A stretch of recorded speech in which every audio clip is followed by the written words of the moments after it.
Okay, so the radiator drain plug is actually right down there, and normally you can get on that with some pliers or something, but because of the winch and the bumper that's on here, I'm unable to get to that.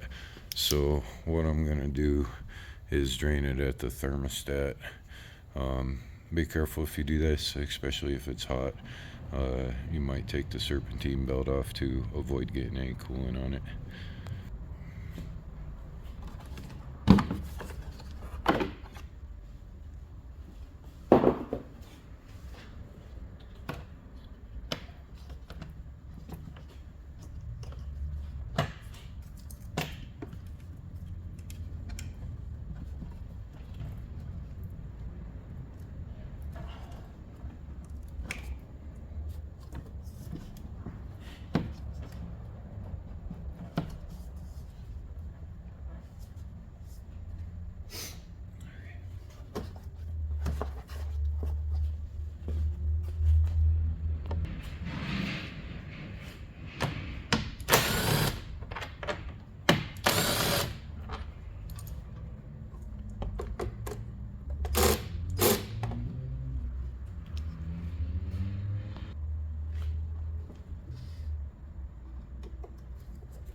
There's a wire clip back there. You just push on the tab and pull.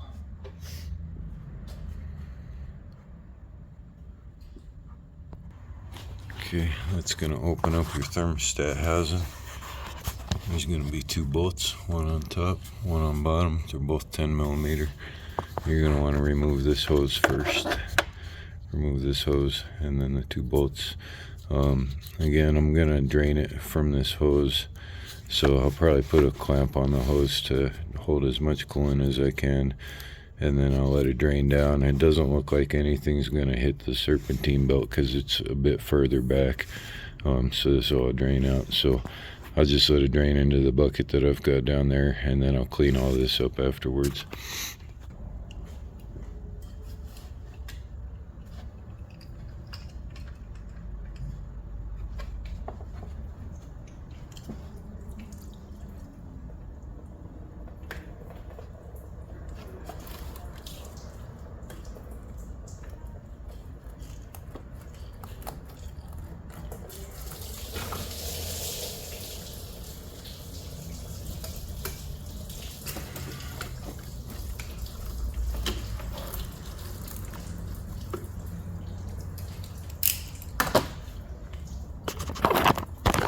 It's really hard to video this, I'm sorry. So get that hose off. I just set it aside over here, and then we'll go to the two 10mm bolts.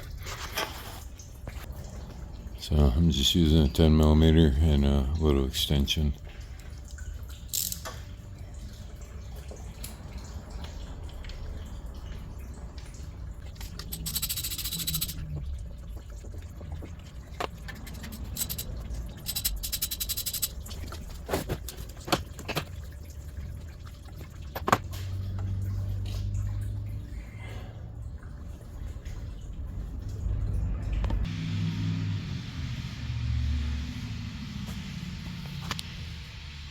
Make sure you got a gasket.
and clean all this up with that parts cleaner that you just saw. So you can see I got everything cleaned up down there, all nice and dry. Hopefully it won't give my client any drips. I'll let him know about it though. I just couldn't get to the drain plug because of his winch and bumpers, so I'm sure he'll be fine with it. But if you do it that way, just make sure you clean up real good so you don't have any drips to worry about. I will say though, doing it that way is going to use a lot less coolant.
So even though not a lot of coolant came out, we did do the thermostat. So you're still gonna wanna burp this system.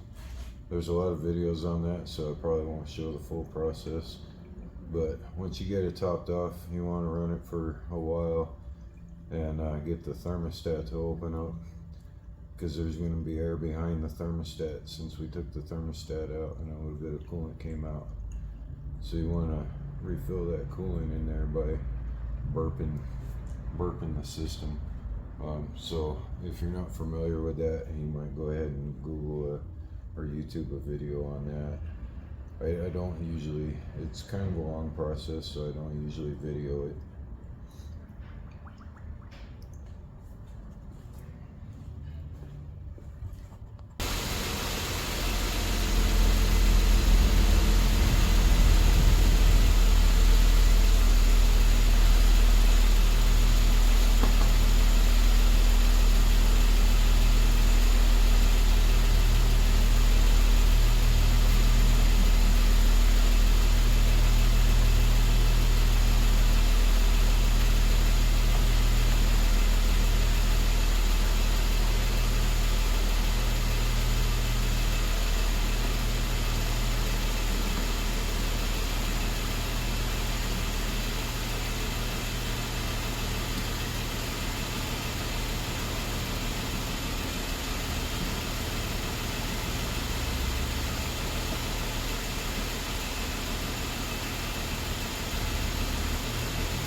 So what I'm doing is burping the system.